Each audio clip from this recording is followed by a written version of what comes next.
So as much as I love books and I love to read, I feel there very seldom is a book that I come across that I will feel like I want to reread, I want to pick it up again after I finished it, even just, certain parts of the books. So I do feel like these kind of books that have a high value for me to reread it again are very rare. And today I wanted to look at the books that I've read so far this year and see if any of them have that kind of quality to them for me that I want to go back to. If it's, I don't know, next year, in a few years, that I just feel strongly enough about that I want to jump back into it again.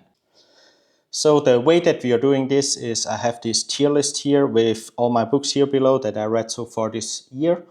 And we are going to order them, we are going to sort them by the rereadability value that those books have for me. So we have here on the lowest tier, we have DNF, Did Not Finish Disaster, which is very rare for me that I have a book that I do not finish, because usually even if the book is kind of bad, I still want to know what the end or the outcome is of the book. So this is a very rare section for me. And then it goes up until the must reread section, which are books that I feel it would be a pity to not pick them up again at some point in the future. Let's start with my first Stephen King, actually. So we have Fairy Tale by Stephen King. I believe it was my very first Stephen King that I did read, because I always felt a little bit intimidated by, first of all, the name of the author, and then second of all, those are usually kind of big books that he writes.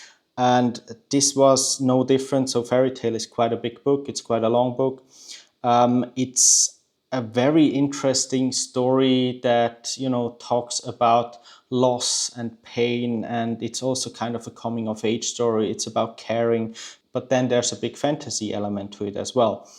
And for me, also after seeing other reviews of Stephen King's Fairy Tale after I read this book, I have a very similar opinion to it than most of the others do, which is I absolutely loved like the first half of the book. And for me, it kind of starts going downhill once, he is going across that barrier into the fantasy world, where it's just very drawn out, the whole story, and you have a lot of new characters that you don't really connect with. Even for that, listing it depending or rating it depending on the rereadability value, I do not think this is something that I would go back to. It's a normal novel, it's a normal story. I don't think there is much more to learn from going back to it, and I did not love it as much that I would want to reread it just because, I like it. So for me, this would go, it's a solid read. Not gonna go back to this anytime soon. Next, we have A Thousand Ships by Natalie Hayes. And this one is very interesting. So A Thousand Ships is, a retelling of a story that we heard 1,000 times, basically, of the ancient story of the war in Troy. And the interesting thing here is a little bit that the story this time is not, told through the eyes of the male protagonists of that story, like Achilles or Agamemnon and these kind of persons. No, it's told through the stories of the women that are somehow attached to these men in that fight. And that story is told through the eyes of multiple women. But it's just, a very fresh take on a story that we heard and seen 1,000 times in a different light. And I absolutely enjoyed it. So, if you did like books like The Song of Achilles or Circe, that's definitely a must read. And for me, especially because it's told through the eyes of different people, I do think there is a lot to be gained from a reread at some point of this story. So I would put that under page turner, I guess. Might go back at some point. Then we have another Stephen King. I'm pretty sure I read this one because after reading Fairy Tale, I wanted to see a different book of a different genre by Stephen King and see a little bit how this compares to what I read in Fairy Tale. And Holly, Stephen King's Holly, it's it's a great crime. It's a great crime story. I absolutely loved it. Apparently, Holly is a character that was mentioned in some of his other works as well. So I would love to at some point read those books. But Stephen King's Holly, it's an absolute page turner. It's great to read. It's very mysterious. It's there's a lot of gore in it as well. If you love to read horror, this is a great read. But these kind of books, they lose their appeal after first read because all the secrets are out on the table basically. So for me, this one was a solid read as well. I loved reading it, but I'm not going to go back to that. Next up, we have The Remains of the Day by Kazuo Ishiguro. So this book is very special, and it's a beautiful story, but it's a story about a butler who is, kind of nostalgic about the old English times of the gentleman when he used to serve in this big house, the Darlington Hall, and to his Lord Darlington, and there were parties and gatherings almost every day, and he had to plan a lot. There were a lot of staff on site. There was always something going on, and then now in recent years, an American businessman took over that home, that large house on the English countryside, and he's still, as a butler, still working there, but it's quite a far cry from the original prestige that his occupation and that Darlington Hall used to have. And then he is, kind of thinking back about a lady that used to work there, and he, is starting to tell this story about how he got to know this lady working at Darlington Hall, and what happened between them and how she left. And he is, then ending up going on a road trip, I think at least like 20, 25, 30 years a year later, where he's still working at Darlington Hall, and he's going on a road trip through the English countryside to get back in touch with that lady and ask her to come back to work in Darlington Hall. Apart from being written absolutely beautifully, it's a very touching story. It connects very well with people that may have some regrets in their life, that are a little bit nostalgic. So it's a beautiful read, and there's a lot to learn in there as well. So for me, this is definitely a book that I want to go back sometime.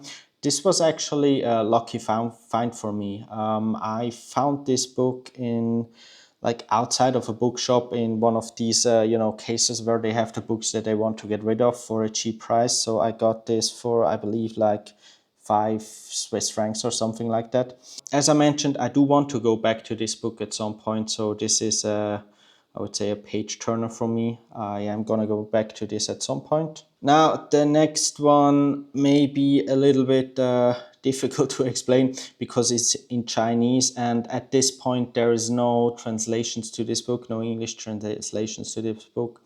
So this book is, I guess translated, it would be called something like I'm delivering parcels in Beijing. And it's an autobiography of a worker in a parcel service company like DHL or FedEx. And he is, at the beginning, he's working in a parcel sorting center during night shifts, and then later on he is delivering parcels in Beijing. And you really get like the full experience on what it means to do that kind of job and to run after every package for 3 Chinese yuan per package that you can earn. There's a lot to learn in it. There's a lot to learn about culture. There's a lot to learn about this kind of industry and the kind of hardship of the job in China that thousands, hundred thousands of people are doing for, people like you and me, just being on the internet and clicking buy on all of those packages, and what kind of the machinery is behind it, and especially what the people are behind it, making sure that we get our parcels accepted. This one is just set in Beijing, which surely is even a little bit harder of a job than in many of the Western countries. There's a lot of personal anecdotes in here, there's a lot of personal experiences in here, and I'm definitely at some point going back to this book.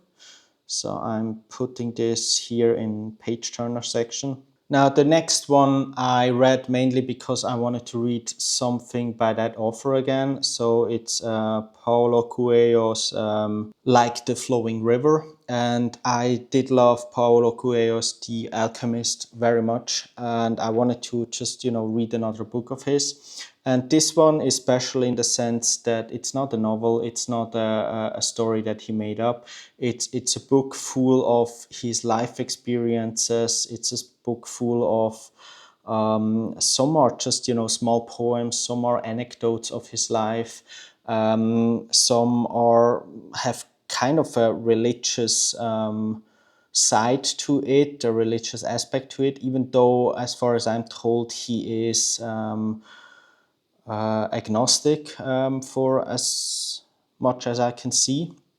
But there's so much in this book that it's actually kind of a pity or kind of a waste to read this from cover to cover, because you don't really have the chance to think about what you just read, and it's a lot of small section and small stories that each and every one of them somehow you can connect with it through your own life, and think about the implications of it and the meaning of it.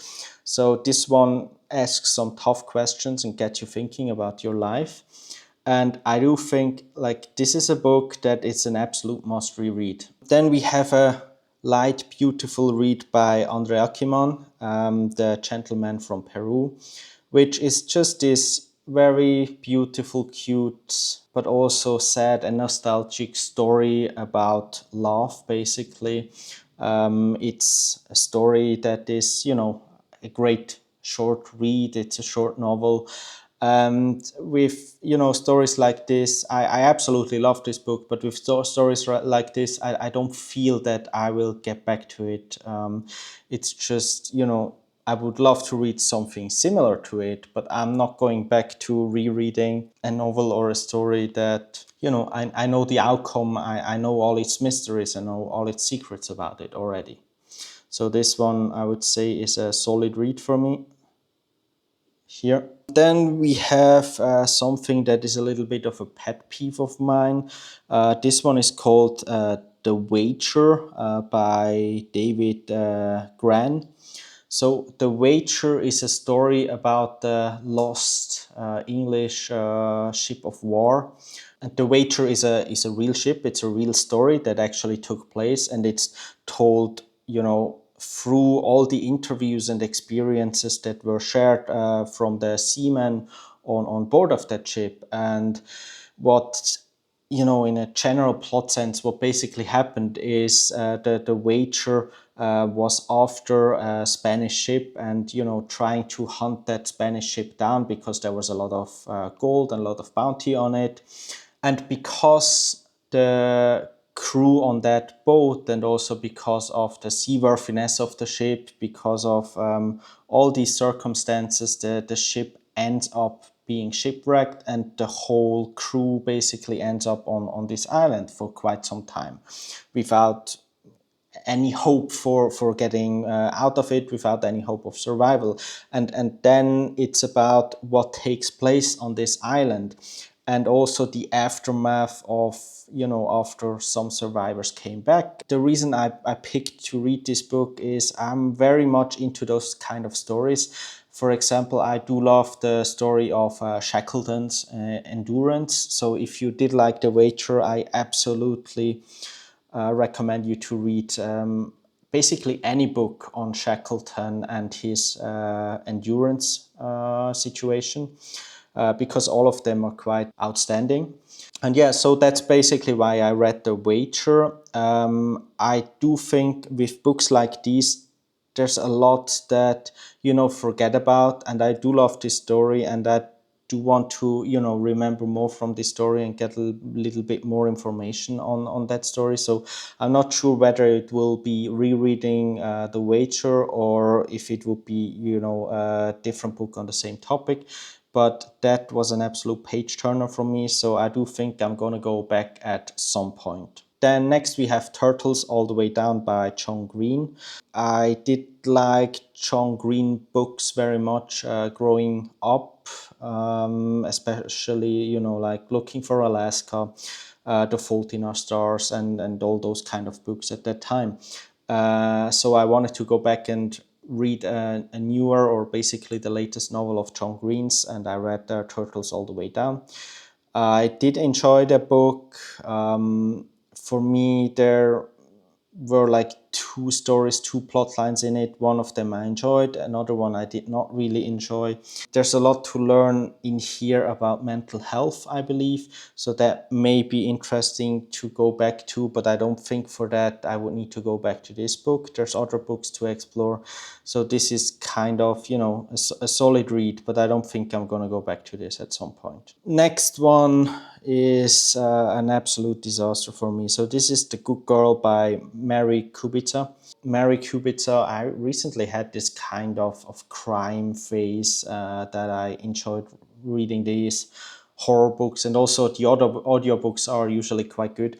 And some of Mary Kubica's books are what got me into that kind of genre, and I really did enjoy some of these books.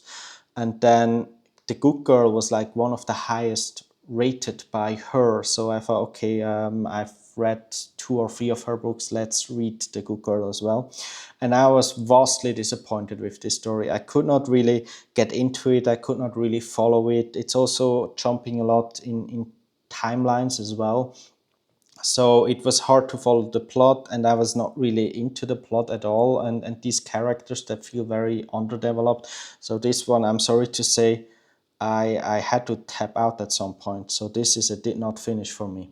The next one is the second Chinese book that I read this year, basically. And this one is a Taiwanese book, actually, written by Giddens Ko, I believe is his English name. And the book is in English. I think it has two names. It's one is You Are the Apple of My Eye, and the other is Those Bygone Years. There's also a beautiful movie that has been released after the book. And I do believe it was also released in parts of the Western world, I guess with English subtitles. It's a beautiful, coming of age story of a, young guy and young girl in secondary school, kind of falling into love with each other, and then how their relationship progresses through ups and downs, them leaving two different universities, getting to know other people, with them developing their own characters. And the wonderful story about this book is not only the story itself, it's also the background of the book. So this is actually a real story by the author. So he himself, Giddens Co, is the protagonist of the story, although he gave him a different name. And this girl actually does exist, that he is talking about in this story. And it's a very bittersweet story to read, and I do every now and then go back to it, both to the book as well as to the movie as well. So this one for me is it's a must reread. I do go back to it every now and then. I guess it's kind of a guilty pleasure, you could say. Next up is Songbook by Nick Hornby. So this one is one of the very few non-fiction books that Nick Hornby wrote. It's this beautiful collection of songs throughout his life that mean something to me, and then for each song there's an explanation of why this song is so special to him, and connecting to experiences of his life, and what each song kind of reminds him of, and bringing him back to those experiences. You don't have to read the whole book. You can just look up one song and one story of his personal life that you kind of connect with, and then reread that. And there's a lot, of personal experiences. There's a lot of knowledge in there as well. So I do think this is very much rereadable. This is definitely something that I will go back quite soon. Next up, we have One Flew Over the Cuckoo's Nest by Ken Kesey. So this is one of the books that I'm reading, or that I did read for the Rory Gilmore Reading Challenge that I'm currently doing and will be doing for a long time. And One Flew Over the Cuckoo's Nest is obviously a classic that I heard a lot about before reading it. I did somewhat enjoy the story. I did connect with the characters, but I do not think it's something that I would have to reread. And even while reading this book, it didn't feel very strong of a story to me. So this one I would put under like skim worthy, I guess. So the next one is a difficult one. It's The Wonderful Wizard of Oz by Frank Baum, I believe. And I say difficult because I guess if you only get to know this story later on in life, you don't connect as much to it as you would if you grow up with that story, if if you're being read that story by your parents at a young age. However, we are talking about rereadability today. And if I ever do have children in the future, this book is absolutely one of the very first books that I would read to my children. So I do think this goes into the must reread section here as well. The next one is a little bit a heavier topic. So the next one is called Reading Lolita in Tehran by Asar Nefisi, and it's the memoirs of her. It's the story of her dealing with the Islamic Revolution, growing up and working at the university as an English literature teacher in Tehran in the late 60s and early 70s. Again, here they are, talking a lot about culture. They are talking a lot about women's rights, basically, in this book. This at the same time while exploring these themes through Western books that she is reading in her book club with young students of her. One of this book being Lolita. And I do feel that this is a book that it mentions at least 20 to 30 classics in these books, and a lot of them I did not read. I have probably, after being finished with the Rory Gilmore Reading Challenge, I will have a lot more of these books. So I do think there is more to get out of reading Lolita in Tehran if you know more about the books that they are talking about in this memoir. So I do think this is a book that I will go back at some point once I have, increased my knowledge on these English classics a little bit. So I will put that in as a page turner here, I guess. The next one was a big disappointment for me. It's a book by Keanu Reeves and Jana Mieville. It's the Book of Elsewhere. This one, I only finished it because I was doing a video on it. It's an incoherent story for me. I know lots of people absolutely love this book. That's great. Everybody has their personal taste. But for me, this belongs here in the did not finish disaster category for sure. Next up, we have Hamlet, my very first Shakespeare that I read a few weeks ago. Hamlet, of course, is a stage play, so it's a lot of dialogue to read in here. And this was difficult for me connecting to the characters because I think in a stage play, a lot should come across with the acting and with the presentation of the actors rather than just reading through the play.